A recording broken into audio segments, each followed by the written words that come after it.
Do you think that our subjective perception has an influence on our decisions? Yeah. Um, I would say it would be hard for our subjective perception to not have an influence on our decisions. I mean, what we perceive is our reality, and we base our decisions on what we perceive to be our realities. So yeah, it would have to. Yeah. I mean, I was just like contemplating a bit the other day, and I came up with this question. Um, yeah, and I was like, because I kind of like feel like I came to like a conclusion, like an inner conclusion, and that I feel like that there is, yeah, that you're right. Like I think it does have an influence on decision because like I feel like there's so many variables that come into play when like determining anything. Like as a society, I feel like we're so confined and limited to what we perceive those variables to even be. And I feel like we can't make a true judgment about anyone's decision outside our abilities to even perceive those factors that initially that influence that initial decision. Like I feel like it all comes down to perception at the end of the day, and is a contributing factor in decision making. That's why you have different political point of views. Like someone's right wing conservative, someone's democratic, and I feel like our decisions are sort of like rooted in our core of desire or even will to live. And I think you can even see this, like, I feel like you can even see it in life. Like, I don't know, let's say like trees, for example. If a tree is like blocked from the sunlight, it will actually like grow and like moves, like grows into the sunlight. And you don't think about plants in having free will, but maybe there's sort of like an element or like raw aspects of consciousness that sort of like moves us as humans or like our society down that road. There's really not much else to say about that because everything that we see, everything that we perceive, everything that we hear is entirely what we base our decisions on. I mean, we can't. There's no alternative to that. What would be the alternative to basing our decisions on anything else other than we perceive, other than what we can perceive? It sort of Yeah. reminds me of that Plato's allegory of the cave. And I don't know. I think last time I spoke to you, I said to check that out. It's a really interesting one. Yeah, yeah. I And haven't got basically, around to it. yeah. But basically, what the story is there's some prisoners and they're chained up and they're in a cave and they've been chained up their entire life. And behind them is a fire. And projected out in front of them onto the cave wall are their shadows. And then behind them, in between the fire and them, are these people that walk past and like workers and that sort of thing. So their shadows are also projected onto the wall in front of these prisoners. And so their entire lives are made up of, and their entire realities are made up of these shadows. And the prisoners, what they do is they start to create and attach meaning to these shadows. So, one guy that walks past with a pick and his shadow is projected on there. He looks a little bit bigger, so he's assigned the role of a god or whatever, something to that effect. Doesn't quite go like that. But what these prisoners do is they attach all of this meaning and all of this relevance to these shadows. That's all that they can perceive. And then one of the prisoners somehow, some way, ends up escaping, and he gradually turns around to see the fire, and he's blinded by the light a little bit, but he ends up making his way out of the cave. And for the first time, he begins to realize that there is a bigger world out there, right? Initially, he's blinded by the light. It hurts. He wants to go back into the cave where he feels safe to what he knows. But he stays out there, and eventually he works out that what he perceived initially when he was a prisoner is not reality at all.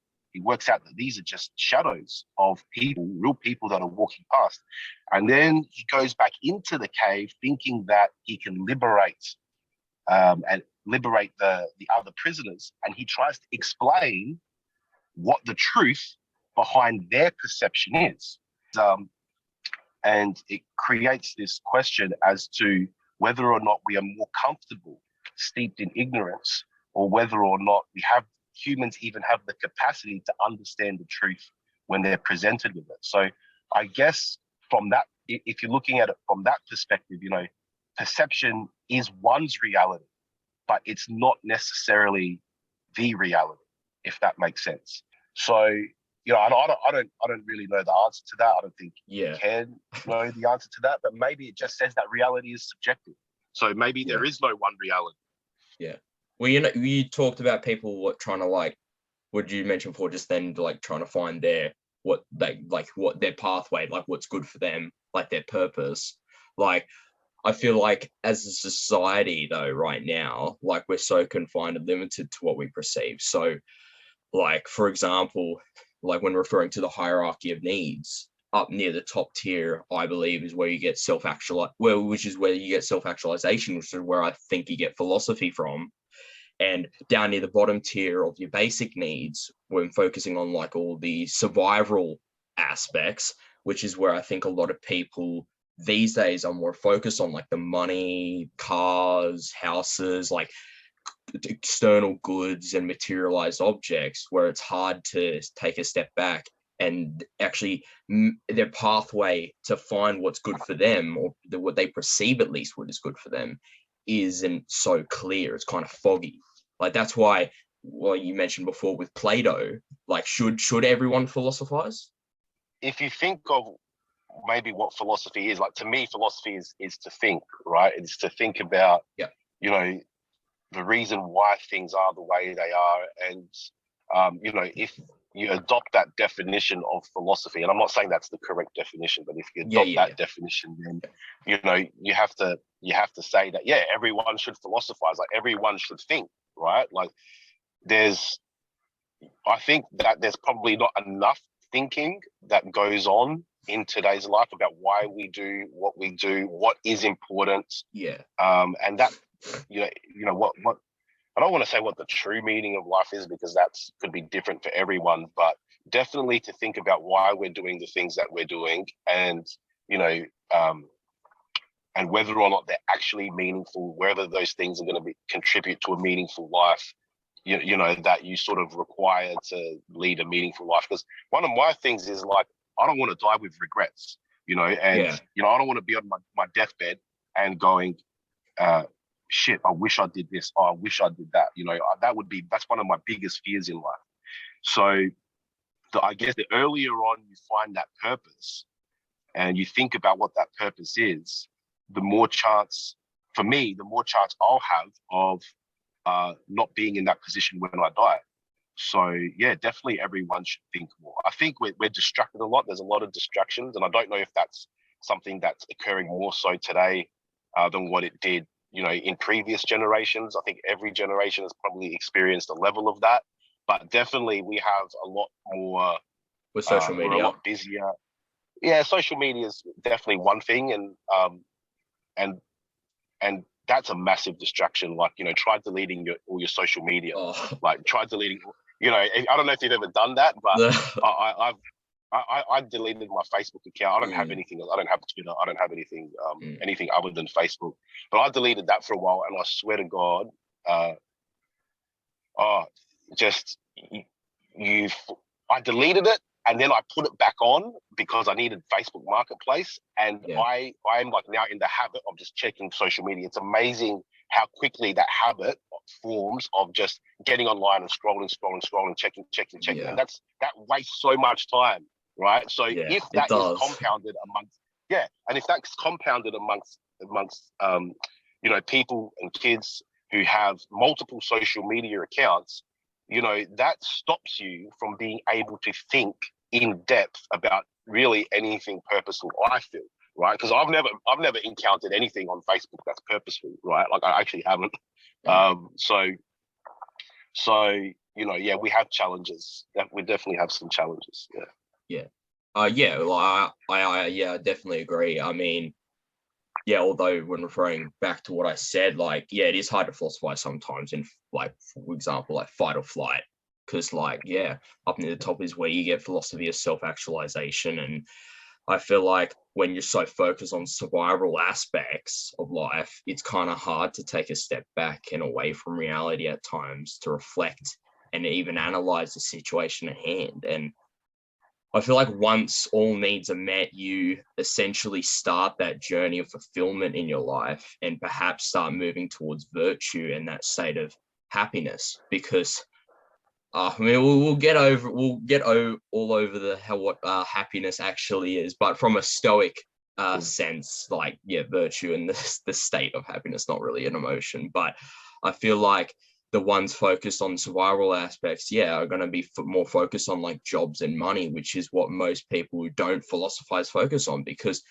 they're not aware and think that the only way to live is through pleasure and surrounding yourself with external goods and materialized objects. But it's not until like later in life that they come to the realization that there's more to life than that, and it is possible to reach self-actualization. Yeah, well, if at all. Sometimes you never.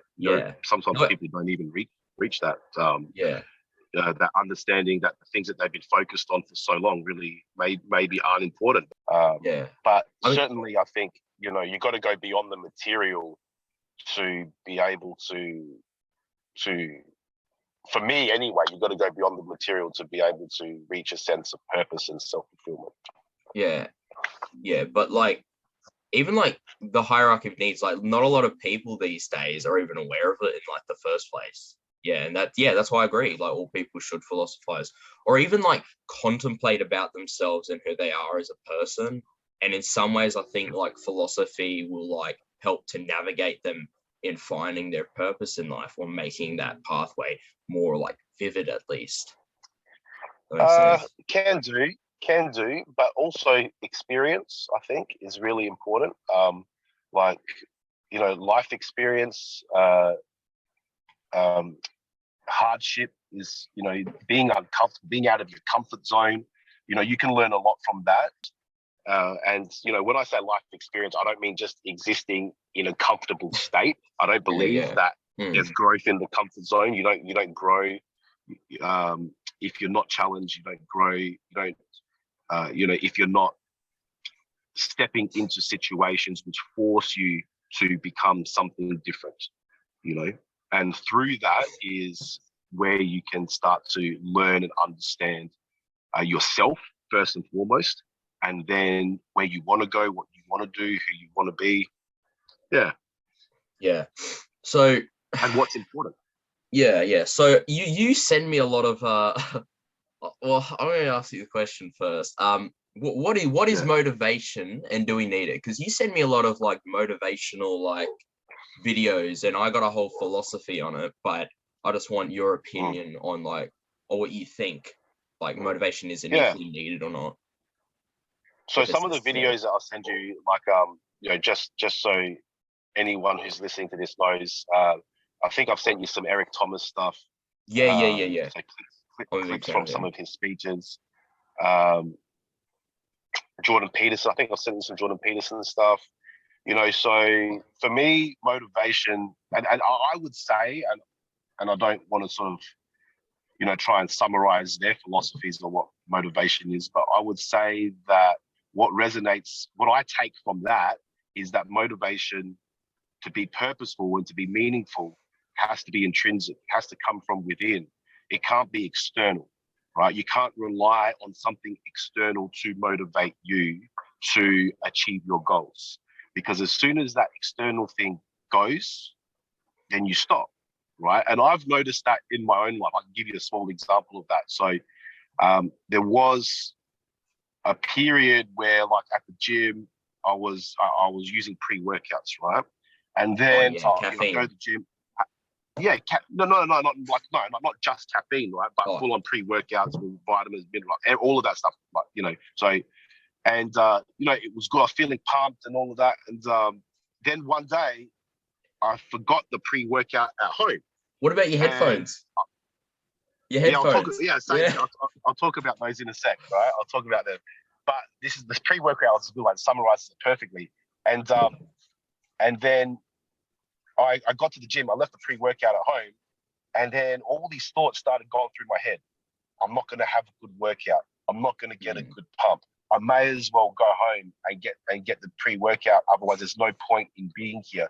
And I was reflecting on that, and I was going, shit, am I that reliant on an external thing to motivate me to go to the gym that I'm prepared to leave the gym and not work out at all because I don't have it? And I started thinking, that's messed up, right? That means that thing is controlling my mind. It's controlling what I'm doing. It's controlling my ability to do something good for myself, right? And the same deal with the headphones. I had the same experience with the headphones. So I still listen to music when I go to the gym because I just like listening to music. But now I'm very conscious of things in my life which control my behavior, right? And we can talk about them being motivating things, but as soon as that thing goes, if you're reliant on that thing to motivate you, I would say cut it out. Learn to motivate yourself from within and rely on yourself to push you through, not anything else or anyone else for that matter. Yeah. Right. That's another thing. I used to be a personal trainer, and I used to say to my clients, I was like, my job is to get you to a point where you don't need me anymore. And I was honest and upfront about that. And do you know how many I actually got to that point? None. Right? Because none of those people had it within them to motivate themselves. They needed me to do that. And that was draining for me.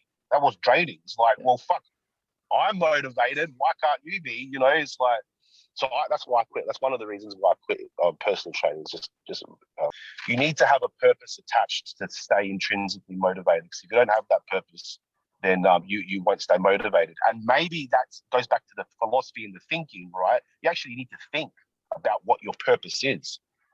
So definitely that ties in with the requirement for people to think a lot more before they're doing what they're doing. Yeah. All right, I got a rant.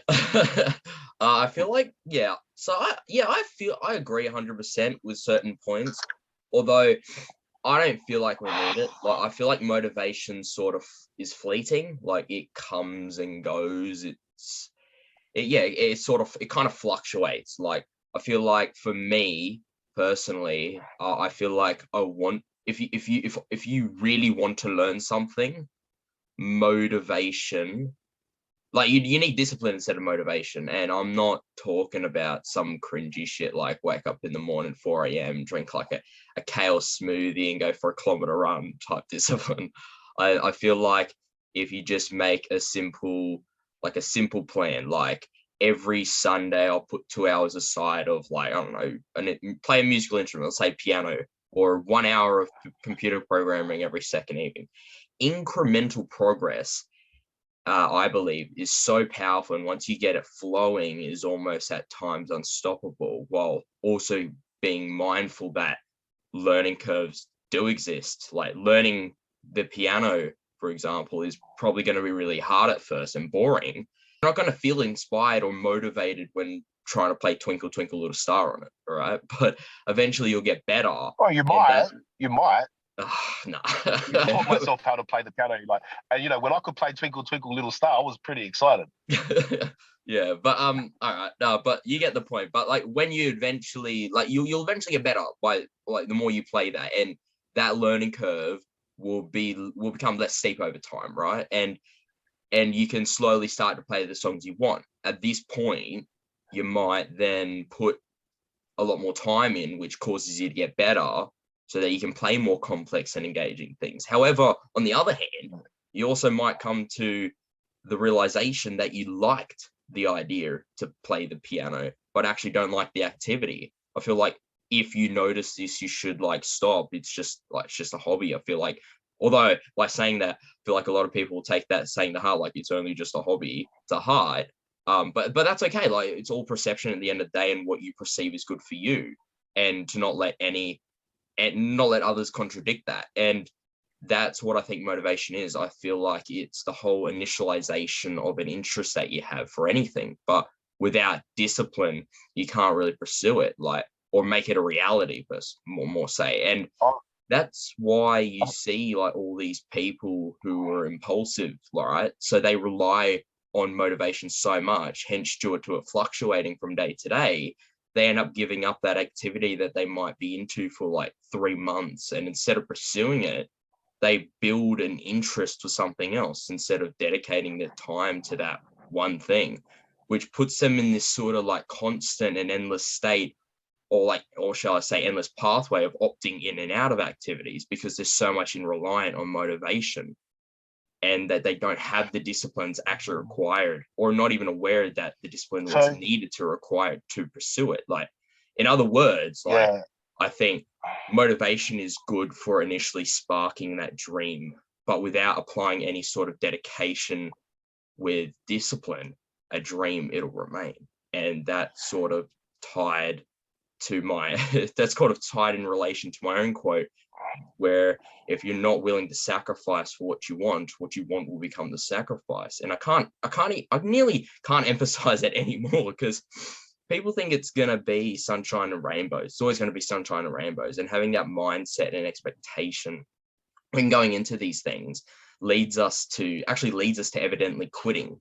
But when things don't go our way, but that's just part of the whole wavelengths in life. I think, like, I believe that there's going to be times where you hit rock bottom, because you can't take the high road your whole life. And I feel like that's something, especially these days with my current age demographic, need to accept. And that's what I think motivation does. It sort of blinds you from what's to come, or what's needed to make that goal or dream a reality. Like, you can, like with you, like, you can sort of think of it as like caffeine. I'll jump in. Sorry to cut you off. I'll jump in just okay. one quick point, and then we've got to go because time's almost up.